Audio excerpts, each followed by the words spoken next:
Bonjour à tous, cette vidéo va être extrêmement importante si vous voulez récupérer votre ex. On va voir aujourd'hui 9 conseils pour montrer à votre ex votre détachement. Je m'explique. Généralement, juste après la rupture amoureuse, on a tendance à faire ce qui s'appelle des interdits.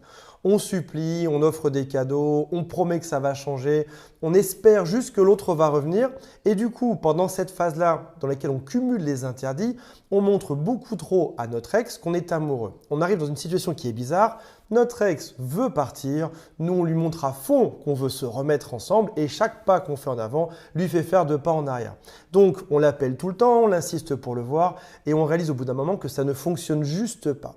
Ce qu'on sait très bien quand on a passé cette phase des interdits, c'est qu'il faut montrer de l'indifférence. Notamment, je parle très souvent du silence radio. Sauf que, comment faire pour montrer de l'indifférence si on est en silence radio? Comment faire pour montrer de l'indifférence à quelqu'un qui ne nous parle déjà pas aujourd'hui? C'est ce qu'on va voir aujourd'hui, je vous explique tout et c'est juste après le jingle. Le grand amour ne devrait jamais s'arrêter. Je récupère mon ex.com. Avant de démarrer, je rappelle que vous pouvez vous abonner à cette chaîne si vous le souhaitez. Cliquez sur je m'abonne puis sur la cloche qui est juste à côté. Il y a aussi un quiz qui s'appelle quelles sont mes chances de récupérer mon ex. C'est un quiz qu'on a fait avec des scientifiques, avec toute notre équipe de coachs et de psychologues. C'est en dessous, ça dure 45 secondes. C'est gratuit, anonyme et vous avez un bilan complet à la fin. Il y a aussi une application qui est gratuite pour votre smartphone et vous pouvez mettre en commentaire ce que vous pensez de cette vidéo. Souvent dans cette phase, on se sent seul et le fait de mettre un commentaire, ça peut montrer aux autres qu'ils ne vivent pas des choses tout seuls dans leur coin, que peut-être que vous vivez les mêmes choses qu'eux et du coup, ça rassure de voir que d'autres personnes passent exactement par les mêmes phases que ce qu'on vit aujourd'hui. Tout premier conseil, arrêtez ce qui s'appelle le fameux SMS quotidien pour que mon ex pense toujours à moi. Parce qu'on se dit, si jamais je ne parle plus à mon ex, qu'est-ce qui va se passer? Mon ex va partir voir d'autres gens, va sortir en boîte de nuit, va se remettre sur les applications de rencontres et mon ex va m'oublier. Donc qu'est-ce que je vais faire? Je vais lui envoyer un tout petit SMS au quotidien. Alors, ça paraît plus facile à dire qu'à faire parce que quand on est devant son téléphone, qu'on se réveille le matin, on n'a qu'une seule envie, c'est d'avoir un SMS de la personne qu'on aime le plus au monde, notre ex a priori aujourd'hui. Et on part souvent, parce que le cerveau est malin, il part souvent sur ce qui s'appelle des excuses intelligentes. On se dit ok, je sais que je ne dois pas contacter mon ex, mais j'ai quand même reçu un courrier à son nom, donc je dois lui envoyer un petit message. Je sais que je ne dois pas parler à mon ex, mais ses parents m'ont dit ça et ça hier et ce serait important que je lui dise quand même. Et du coup, on lui envoie un SMS. Et c'est-à-dire que l'être humain est capable, dans cette phase qui est triste, de trouver des excuses intelligentes pour envoyer quand même malgré tout des contacts à notre ex. Il faut arrêter ceci. Il y a un courrier, c'est pas grave, votre ex pourra très bien vivre sans. Ses parents vous ont dit quelque chose, c'est pas très important aujourd'hui, vous pourrez lui en parler d'ici 3-4 semaines. Prenez votre temps, soyez fiers de chaque jour que vous avez passé sans correspondre avec votre ex. Mettez sur votre cahier une petite croix à chaque fois que vous avez avancé, vous avez fait un jour de jour, génial. Chaque heure tenue est une heure de plus qui vous maintient en silence radio et qui augmente vos chances de se remettre ensemble. Chaque jour qui passe vous rapproche un peu plus de la reconquête amoureuse. Deuxième conseil que vous devez déjà avoir très souvent vu sur cette chaîne, c'est de faire un silence radio pendant quelques semaines ou quelques mois, au minimum 3 semaines et je dirais que 2-3 mois, c'est à peu près la bonne dose. Et l'idée, c'est d'être focus sur sa propre vie plutôt que sur la sienne. Je vois très souvent des gens en coaching qui passent leur temps à espionner les dates de connexion à WhatsApp, mais aussi de ses copains, de ses copines pour savoir précisément avec qui l'autre est en train de parler ou de ne pas parler. Vous êtes en train, dans ce cas-là, de surveiller l'autre, que ce soit sur WhatsApp ou sur les réseaux sociaux ou en parlant à des amis. Vous ne devez pas mettre ce focus sur cette personne aujourd'hui. Parce que lorsqu'on met le focus, l'attention sur quelqu'un, ça veut dire qu'on fait de cette personne une star qu'on met sur un piédestal. Un peu comme des fans d'un chanteur vont tous aller à son concert, tous l'applaudir parce que c'est lui la star de la chose. Aujourd'hui, votre ex est parti en ayant un sentiment de supériorité. C'est des choses que quelqu'un qui largue ne vous dira jamais, mais quand on quitte quelqu'un, bizarrement, on se sent toujours supérieur. Et si jamais aujourd'hui, l'autre se sent supérieur, que vous-même vous le pensez supérieur, et qu'en plus, vous mettez tout le focus de votre vie sur lui, vous augmentez encore ce décalage entre vos deux vies. La personne qui doit monter aujourd'hui, ce n'est pas votre ex, c'est vous qui devez être focus sur votre propre vie, sur ce que vous faites au quotidien, sur vos activités. Vous devez prendre du temps pour vous. Il y a une théorie qui s'appelle la théorie des petits pas qui est excellente. Je sais que lorsqu'on est en pleine rupture amoureuse, On n'est pas forcément plein d'énergie, on n'a pas forcément envie de créer une pyramide ou de faire le tour du monde. Mais on peut faire un petit pas chaque jour. Par exemple, chaque jour, on peut ranger par exemple un tiroir, un seul tiroir, et ça, c'est déjà une bonne chose de faite. On peut faire un papier administratif, on peut rencontrer une nouvelle personne, on peut aller se documenter en allant par exemple voir des choses sur Internet, lire des articles.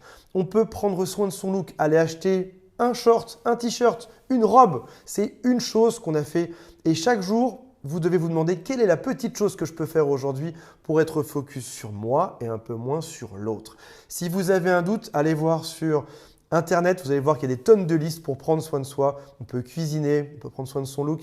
Et mettez toutes ces idées sur un petit calepin, vous écrivez tout et chaque jour, vous en choisissez un et vous le réalisez et ça vous fera avancer. Si jamais il y a un jour où vous n'avez pas eu la patience, pas eu le courage de le faire, c'est pas grave, on fera ce petit pas demain. Mais demain, vous savez que vous allez le faire.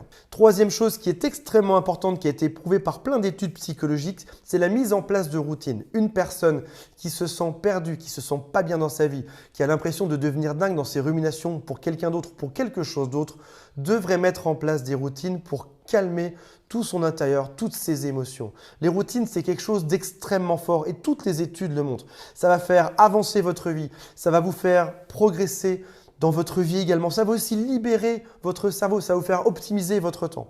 Je vous donne quelques exemples qui sont très simples. Vous pouvez par exemple rapprocher des objets qui devaient être ensemble. Par exemple, vous buvez souvent du café quand vous êtes au bureau, ramenez la cafetière sur votre bureau. Et votre nouvelle routine, ce sera de rapprocher les objets et après ça, de savoir précisément quand est-ce que vous allez les utiliser. Par exemple, vous avez le droit de boire 3 cafés par exemple par jour. Un à 8 heures, un à 11 heures et un à 16 heures par exemple. Et bien, votre routine, c'est 3 cafés par jour. Ça paraît bête, mais vous allez voir à quel point c'est rassurant au bout d'un moment. Ça ne vient pas tout de suite, c'est-à-dire qu'on n'a pas immédiatement l'effet de tout ça, mais au bout de quelques semaines, on commence à le ressentir. Se lever systématiquement à la même heure, même si de temps en temps on fait des écarts. Se forcer à faire des exercices physiques tous les matins. Par exemple, faire un peu de gainage, quelques pompes, des étirements. Aller au marché tous les samedis matins, se cuisiner un bon petit plat tous les lundis, aller voir une chaîne YouTube pour se cultiver. Par exemple, il y a Thinkerview qui est pleine d'interviews de gens français influents qui est juste super intéressant. Donc, prenez une feuille de papier, tapez dans Google la requête top routine, quelles sont les routines matinales, comment améliorer sa vie grâce à des routines. Il y a des milliers d'articles dessus. Vous allez forcément trouver celui qui vous convient, que vous soyez parent, que vous ne soyez pas parent, que vous soyez plus jeune, plus vieux, que vous habitiez en France, dans une capitale, à la province. Vous allez voir qu'il y a des tonnes de routines différentes qu'on peut mettre en place et qui vont vous rassurer. Quatrième point, prendre quelques heures ou quelques jours juste pour soi. Alors on sait que l'être humain a du mal à se retrouver seul, surtout après une rupture amoureuse. Alors je vois 2 cas de figure, je vois les gens qui s'isolent complètement, qui restent chez eux pendant 3 mois et qui ne bougent plus. Je vois aussi ceux qui ont besoin systématiquement d'être avec plein de monde. Je vois aussi ceux qui alternent entre être tout seul et voir plein de monde. Il est important, quel que soit votre profil, que vous preniez du temps pour vous. Vous pouvez par exemple prendre une soirée juste pour vous. Vous dire voilà, dorénavant, tous les lundis soirs, ce sera ma soirée. Je vais me cuisiner mon plat préféré. Si tu adores les langoustes, c'est soirée langoustes. Si tu adores les steaks frites congelés, ce sera steak frites congelés. Si tu adores bouquiner, ce sera ta soirée où tu bouquineras. Si tu adores marcher, ce sera la soirée où tu iras faire une balade. Mais c'est ta soirée juste à toi. Et si quelqu'un t'appelle, tu refuses systématiquement d'aller avec lui. Tu fais de cette soirée ta meilleure soirée de la semaine parce que c'est toi le héros de cette soirée. C'est sur toi que tu mets le focus et c'est toi qui avances. On a besoin, comme je l'ai dit, de donner de l'air à son ex. Eh bien, on a aussi parfois besoin de se donner de l'air à soi-même, sans être pollué par des tonnes d'amis qui nous parlent au quotidien, sans avoir les parents sur le dos, ni les enfants, se prendre un soir juste pour soi. C'est peut-être même ce soir que tu devrais faire ça pour être comme ça. J'aimerais rajouter une autre chose qui s'appelle la théorie du bateau qui chavire.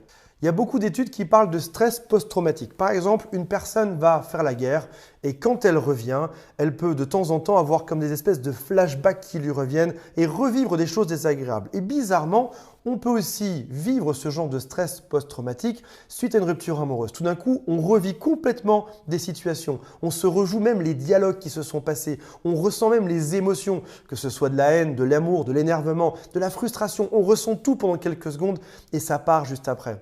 La théorie du bateau qui chavire, c'est que si jamais ton embarcation a déjà quelques trous dedans, qu'elle n'est pas trop entretenue, qu'il manque du fuel dans le moteur pour avancer, qu'il y a le mât qui craquelle, qu'il y a plein de problèmes dessus, qu'est-ce qui va se passer? À la moindre vague, ton bateau va chavirer et il va sombrer. Et il expliquait que plus tu prends soin de toi et moins tu as de probabilité d'avoir ce qui s'appelle un flashback émotionnel ou ces fameux stress post-traumatiques. En gros, plus ton embarcation est saine, moins tu auras de stress après et mieux tu le géreras. Donc par exemple, prendre une soirée juste pour soi, bien s'alimenter, ne pas boire trop d'alcool, ne pas faire trop d'excès, bien dormir, c'est ce qui fait que ton fondement, tes propres fondations seront solides et tu seras moins victime de ces ruminations et de tout ce stress. 5e point, s'inspirer des meilleurs influenceurs pour poster sur les réseaux sociaux. Comment montrer à son ex du détachement? Un exemple est très simple, que ce soit direct ou indirect. Poste des choses chouettes sur toi sur les réseaux sociaux. Je vois beaucoup de mes clients qui postent des choses tristes, des citations tristes ou qui font semblant d'être trop heureux et personne ne peut y croire. Si maintenant tu vas te balader de temps en temps, fais une photo, marque une petite phrase inspirante. Si jamais tu vois des influenceurs que tu suis, c'est peut-être le bon moment d'aller poster exactement la même chose qu'eux ou de t'inspirer d'eux. Ton ex le verra et sera peut-être jaloux, se demandera pourquoi est-ce que tu as l'air si heureux après la rupture amoureuse. Probablement même que tes amis le verront et t'appelleront pour passer du temps avec toi. Les gens sont assez égoïstes là-dedans. Ils veulent passer du temps avec les gens qui sont heureux. Si jamais tu arrives à simuler pendant quelques heures ou le temps d'une photo que tout se passe bien, tu as probablement plein de copains qui vont venir vers toi te parler. Tu auras probablement du coup une vie bien plus heureuse à terme. 6e point, ne soyez pas dur et choisissez plutôt l'indifférence. On dit souvent que la Terre est ronde et que les émotions se rejoignent, que les extrémités se rejoignent.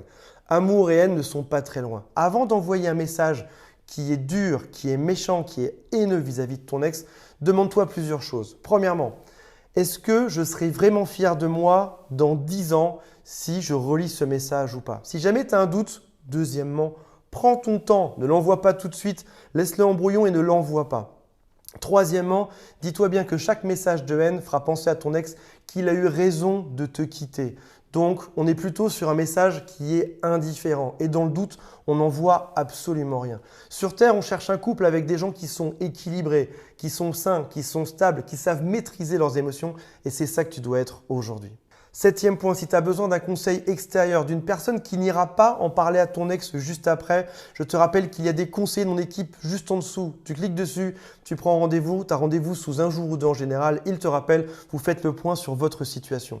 Parfois, on a trop la tête dans le guidon pour arriver à s'en sortir et pour avoir une juste vue sur ce qu'il faut faire, pas faire ou comment se comporter. Même les psychologues voient d'autres psychologues, même les psychiatres voient d'autres psychiatres, même les coachs voient d'autres coachs parce qu'on a du mal à avoir du discernement sur sa propre situation. Exercice numéro 8, deviens un yes man. Tu te rappelles de ce film avec Jim Carrey? Dis oui à toutes les propositions pendant 24 heures. Des amis t'invitent à sortir, t'aurais dit non en général, vas-y essaye. Il y a un restaurant que tu as toujours voulu faire, c'est le moment d'y aller. C'est le moment de dire oui à toutes les opportunités. 9e point, ignore leur message temporairement ou alors mets du temps avant de leur répondre. Montre-leur qu'aujourd'hui, ces messages-là ont moins d'importance à tes yeux que ce qu'a été le cas précédemment. Ton ex t'envoie un message de 2 mots, ne réponds pas par un pavé de 18 lignes comme quelqu'un qui se déverse tout à coup parce qu'il a eu le droit de parler. Non, ton ex t'envoie 2 mots, tu laisses passer un jour ou 2 et tu renvoies 2 mots également, tu marques quelque chose d'indifférent. Merci beaucoup, bonne journée, bise. Quelque chose de très simple comme ça. Pour conclure, je vais vous rappeler plusieurs choses. Il est temps de changer votre lien de cause à effet. On pense souvent que on doit être en contact avec son ex pour arriver à le récupérer, alors qu'en fait, il faut être en silence radio pour récupérer cette personne-là. On pense qu'il faut montrer de manière violente à notre ex qu'on s'en fiche et qu'on a pris de la distance par rapport à tout ça, là où il faut y aller dans le temps. Le temps aujourd'hui est votre meilleure arme pour récupérer votre ex. Voilà mes amis, j'espère que ça vous a plu. Mettez-moi en commentaire si vous avez des choses à ajouter par rapport à ça ou si vous avez vécu ce genre de choses et on se retrouve demain pour une prochaine vidéo. Salut à tous, bye.